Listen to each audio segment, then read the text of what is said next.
Seul sur la mer immense de Michael Morpurgo. Première partie. L'histoire d'Arthur Hobhouse. Arthur Hobhouse est arrivé. Je devrais commencer par le commencement. Je le sais, mais l'ennui, c'est que je ne connais pas le commencement. J'aurais aimé le connaître. Je connais mon nom, Arthur Hobhouse. Arthur Hobhouse a eu un commencement, c'est certain. J'ai eu un père, une mère aussi. Mais seul Dieu sait où ils étaient. Et il n'en est peut-être pas sûr non plus. Dieu ne peut pas regarder partout en même temps, n'est-ce pas? C'est pourquoi d'où vient le nom d'Arthur Hobhouse et qui me l'a donné, je n'en ai aucune idée. J'ignore même si c'est mon vrai nom. Je ne connais pas non plus la date ni le lieu de ma naissance, mais seulement qu'elle a probablement eu lieu du côté de Bermondsey, à Londres, vers 1940. Mes plus anciens souvenirs sont confus et flous. Ainsi, j'ai toujours su que j'avais une sœur aînée. Toute ma vie, elle est restée quelque part dans les recoins les plus reculés de ma mémoire ou de mon imagination. Parfois, je ne sais pas vraiment s'il s'agit de l'une ou de l'autre. Et elle s'appelait Kitty. Quand on m'a envoyée au loin, elle n'était pas avec moi. J'aurais bien voulu savoir pourquoi. J'essaie de me l'imaginer et parfois j'y arrive. Je vois un visage pâle et délicat, avec des yeux sombres et profonds, des yeux emplis de larmes. Elle me donne une petite clé, mais je ne me rappelle pas à quoi elle sert. La clé pend au bout d'une ficelle. Ma sœur me l'accroche autour du cou et me dit que je dois toujours la porter. Parfois aussi, j'entends son rire, un petit rire contagieux qui monte et éclate en joyeux gloussements. Ma sœur glousse comme un kookaburra. Il lui arrive de passer dans mes rêves, de chanter la vieille chanson London Bridge is falling down. J'essaie alors de lui parler, mais on dirait qu'elle ne peut pas m'entendre. Pour une raison ou pour une autre, nous ne parvenons jamais à nous rejoindre. Mes souvenirs les plus lointains ressemblent beaucoup à des rêves. Je sais qu'aucun d'eux n'est réellement un souvenir, en tout cas aucun dont je puisse dire qu'il est à moi. J'ai l'impression de venir de temps à moitié oublié, à moitié inscrit dans ma mémoire, et je suis sûre que j'ai souvent rempli ces époques à moitié oubliées de souvenirs inventés. Peut-être est-ce mon esprit qui tente de donner un peu de sens à l'inconnu. Je ne peux donc pas savoir avec certitude où finissent les souvenirs inventés, ni où commencent les vrais. J'imagine que les réminiscences de l'enfance la plus lointaine sont aussi nébuleuses pour tout le monde, mais les miennes sont sans doute encore plus floues parce que je n'ai pas d'histoire de famille pour les étayer, pas de faits tangibles auxquels me raccrocher, pas de preuves réelles, pas de documents officiels, même pas une photographie. C'est presque comme si je n'étais jamais née, que j'étais simplement arrivée. Arthur Hobhouse est arrivé comme ça, sur la Terre. J'ai eu une existence pendant 65 ans environ, et le moment est maintenant venu pour moi de coucher ma vie sur le papier. Ce sera alors l'acte de naissance que je n'ai jamais eu. Ce sera la preuve pour moi et pour ceux qui liront mon récit qu'au moins j'étais là, que j'ai existé. J'ai eu une histoire aussi bien qu'une existence, et je veux que mon histoire soit connue pour que Kitty la connaisse si elle est toujours en vie.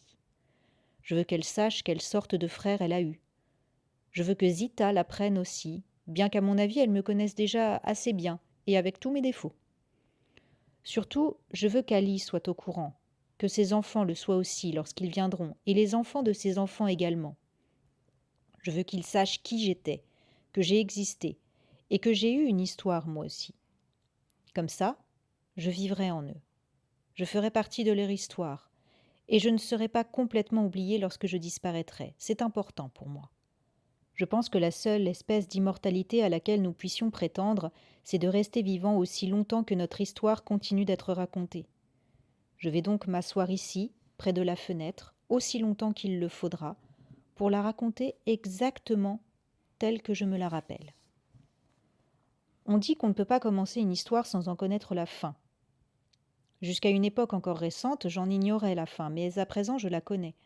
Je peux donc commencer, et je commencerai à partir du tout premier jour dont je me souviens vraiment. Je devais avoir 6 ans. C'est curieux comme les souvenirs de jeunesse persistent longtemps, restent nets dans notre esprit, Peut-être parce que nous vivons nos jeunes vies avec plus d'intensité. Tout est frais, nouveau, se produit pour la première fois, tout est inoubliable. Et nous avons plus de temps pour être, pour regarder autour de nous. Curieux aussi, comme les événements de mes dernières années, de mes années d'adulte, sont plus flous dans ma mémoire, moins distincts. Plus on vieillit, plus le temps prend de la vitesse. La vie passe en un clin d'œil et s'achève bien trop tôt. 3 cheminées rouges et un orchestre. Nous étions une douzaine dans le navire, de tous les âges, garçons et filles. Nous étions tous montés sur le pont au départ de Liverpool, tandis que les mouettes tournoyaient et piaillaient au-dessus de nos têtes, criant « Au revoir ». Je me dis qu'elles nous saluaient à tire-d'aile. Aucun de nous ne parlait. C'était un jour gris avec du crachin dans l'air et de grandes grues tristes qui s'inclinaient sur le bateau depuis les quais, tandis que nous passions dans un nuage de fumée. C'est le seul souvenir qui me reste de l'Angleterre. Le pont vibrait sous nos pieds. Les moteurs grondaient et trépidaient, tandis que le grand paquebot tournait lentement, se dirigeant vers la pleine mer, dans les nappes de brume qui affluaient de l'horizon. Les bonnes sœurs nous avaient dit que nous partions pour l'Australie. Mais cela aurait bien pu être pour la Lune. Je n'avais pas la moindre idée de l'endroit où se trouvait l'Australie. Tout ce que je savais à l'époque, c'était que ce navire m'emmenait quelque part au loin, de l'autre côté de l'océan. La sirène du bateau hurla encore, m'assourdissant en dépit de mes efforts pour me boucher les oreilles. Quand ce fut fini, je serrai dans ma main la clé que j'avais passée autour de mon cou, la clé que Kitty m'avait donnée. Je me promis, et je lui promis, que je reviendrais un jour. J'éprouvais à ce moment une tristesse si profonde qu'elle ne m'a plus jamais quittée. Mais je sentis aussi que tant que je garderais la clé de Kitty, j'aurais de la chance et que ça irait. Je suppose que nous avons dû passer par le canal de Suez, comme la plupart des grands paquebots de ligne de l'époque à destination de l'Australie. Mais je ne peux pas dire que je m'en souvienne. Pourtant, je me rappelle un tas de choses. Les 3 cheminées rouges vifs, la musique de l'orchestre qui jouait pour les premières classes et où nous n'avions pas le droit d'aller. Une fois, ils ont même joué London Bridge is Falling Down. Et j'étais ravie, car c'est un air qui me rend toujours heureux quand je l'entends. Je me rappelle les vagues colossales, plus hautes que le pont du navire, vertes ou grises, ou parfois d'un bleu très profond. Les groupes de dauphins argentés qui dansaient, et toujours même quand le temps était à la tempête, les oiseaux de mer qui frôlaient les vagues ou planaient haut dans le ciel au-dessus des cheminées. Et puis il y avait la mer immense, immense tout autour de nous, cette mer sur laquelle j'avais l'impression qu'on voguerait éternellement, aussi vaste que le ciel lui-même. C'est l'immensité de tout cela dont je me souviens. Les étoiles la nuit, des millions d'étoiles. Mais surtout, j'ai vu mon premier albatros. Il surgit un jour d'une vague étincelante, vola droit au-dessus de ma tête et me regarda profondément dans les yeux. Je ne l'ai jamais oublié. Ce navire fut dans un sens ma première maison, car c'est la première maison dont je me souvienne. Nous dormions à 2 sur une couchette, une douzaine ou plus entassés dans chaque cabine, tout au fond des boyaux du bateau, près du martèlement des moteurs. Nous étions à l'étroit, il faisait chaud là-dedans, ça empestait le gasoil, les vêtements humides et souvent le vomi, la plupart du temps à cause de moi. Je me trouvais avec un tas de garçons tous plus grands, certains même beaucoup plus âgés que je ne l'étais. J'eus des ennuis pratiquement dès le début. Ils me traitaient de mauviette parce que je me berçais le soir avant de m'endormir en chantant London Bridge is Falling Down et parce que je pleurais quelquefois. Un jour, l'un d'eux s'aperçut que j'avais mouillé mon lit et ils ne me permirent jamais de l'oublier. Ils me menaient la vie dure et m'en faisaient voir de toutes les couleurs. Ils me frappaient à coups d'oreiller, cachaient mes vêtements, cachaient mes chaussures. Parfois même, et c'était le pire, ils me mettaient en quarantaine, refusaient de me parler, ignoraient même mon existence. Je les détestais vraiment à ces moments-là. Ils me réservaient cette punition particulière lorsque j'étais dans la situation la plus lamentable, que j'avais été malade dans la cabine. Le mal de mer était mon ennemi le plus redoutable. Il me surprenait fréquemment et violemment. Je commençais par faire comme n'importe qui. Je vomissais par-dessus le bastingage quand j'arrivais à temps jusque-là. Ce fut lors d'une de ces pénibles séances qu'un jour je rencontrai Marty. Alors que nous vomissions ensemble, l'un à côté de l'autre, nos regards se croisèrent et chacun partagea la détresse de l'autre. Je vis dans ses yeux qu'il se sentait aussi mal que moi. Cela m'aida d'une certaine façon. C'est ainsi que commença notre amitié. Un marin, pris de pitié, s'approcha gentiment de nous. Il nous donna un conseil. Quand la mer devient agitée, nous dit-il, il faut descendre le plus bas possible. C'est le meilleur endroit, car au fond du bateau, on sent beaucoup moins le roulis. Nous suivîmes donc son conseil, et ça marchait, le plus souvent. Marty venait dans ma cabine, ou j'allais dans la sienne. Mais parfois j'étais pris par surprise et je vomissais sur le plancher. Je nettoyais, bien sûr, mais je ne pouvais pas faire disparaître l'odeur, et si ça se passait dans ma cabine, les autres me mettaient de nouveau en quarantaine. Pour éviter de les affronter, je recherchais de plus en plus la compagnie de Marty. Je pense que je me sentais en sécurité auprès de lui. Il était beaucoup plus âgé que moi, il devait avoir une dizaine d'années, et il l'était même plus que les garçons de ma cabine. Il était plus grand aussi, le plus grand de tous, et c'était quelque chose qui comptait parmi nous. Je ne lui ai jamais demandé de me protéger, je ne suis pas allée jusque-là, mais je savais qu'il pourrait le faire, et c'est ce qui finit par arriver.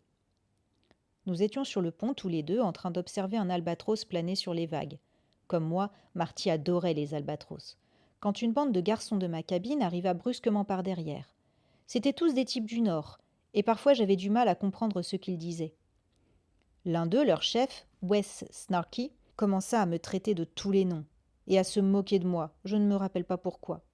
Je n'étais qu'un pauvre merdeux de londonien. Marty regarda fixement West pendant un moment. Puis il marcha droit sur lui et l'étala par terre d'un coup de poing. Il dit alors très calmement « Moi aussi, je suis londonien ». Ils déguerpirent tous, et après cet épisode, la vie devint beaucoup plus facile pour moi dans la cabine. Il y faisait toujours aussi chaud et humide, et elle était toujours aussi bondée, sentait aussi mauvais, mais au moins, on me laissait plus ou moins tranquille. Tout cela grâce à Marty. Ce fut également Marty qui m'expliqua les choses. Pourquoi nous étions sur ce bateau, où nous allions et dans quel but. Je ne sais pas ce que j'avais compris au juste avant qu'il me parle, ni même si j'avais compris quoi que ce soit. Nous allions en Australie, c'était le seul fait dont j'étais sûre. Nous avions tous été choisis parmi d'autres orphelins d'Angleterre, expliqua Marty, pour aller vivre en Australie. C'est ce qu'on lui avait dit. L'Australie, me raconta-t-il, était un pays tout neuf, où il n'y avait pas eu la guerre, qui n'avait pas connu les bombardements, ni le rationnement, où il y avait plein de nourriture à manger, de parcs immenses où jouer, et de plages aussi. Nous pourrions aller nager autant que nous le voudrions. Je lui avouai que je ne savais pas nager, et il me répondit qu'il me montrerait comment faire, que j'apprendrais vite. En plus, ajouta-t-il, on ne nous enverrait plus dans un orphelinat, comme ceux dans lesquels nous avions grandi. Nous irions habiter dans des familles qui désiraient s'occuper de nous. Étant donné tout ce qui nous attendait là-bas, ça valait la peine d'avoir le mal de mer pendant quelque temps, non ? Rien au monde ne justifiait d'avoir le mal de mer, lui répondis-je, et je fis le serment de ne plus jamais mettre les pieds sur un quelconque navire ou bateau d'aucune sorte pour tout l'or du monde. C'est un serment que j'ai singulièrement omis de tenir, et à de nombreuses reprises. Pendant ce long voyage vers un avenir incertain, Marty me remonta le moral. Il devint un grand frère pour moi. Je lui parlais donc de Kitty, lui confiai qu'elle était restée là-bas, et lui dis à quel point elle me manquait. Je lui montrai la clé porte-bonheur qu'elle m'avait donnée. Je ne pouvais jamais penser à elle, ni même prononcer son nom sans pleurer. Mais cela ne semblait jamais déranger Marty. En revanche, ce qui le dérangeait vraiment, c'était que je fredonne « London Bridge is falling down ». Il me reprocha de chanter toujours la même chose et me demanda si je ne pouvais pas changer d'air. Je lui répondis que je n'en connaissais pas d'autre. D'après lui, Kitty viendrait probablement en Australie sur un autre bateau. Il n'y avait pas eu assez de place sur celui-ci, et on n'avait pas pu la laisser embarquer, je la reverrai donc bientôt. Ainsi était Marty, toujours plein d'espoir, toujours sûr que les choses s'arrangeraient. Mais Marty, comme je le découvris plus tard, n'espérait pas seulement que ça aille mieux. Il faisait tout ce qu'il pouvait pour que ça aille vraiment mieux. Il faut des gens comme Marty, ne serait-ce que pour nous aider à tenir. Même si les choses ne semblent pas se passer comme on le voudrait, on a besoin de sentir qu'elles vont s'arranger, que tout finira bien. Si on n'y croit pas, et parfois dans ma vie j'ai perdu cet espoir, alors nous attend un profond trou noir. Un trou noir que je n'ai que trop bien connu quelques années plus tard. Marty m'a beaucoup appris à bord de ce bateau, sur l'espoir, sur l'amitié. Tout le monde l'appelait Hardy Marty, et ce surnom lui allait à la perfection.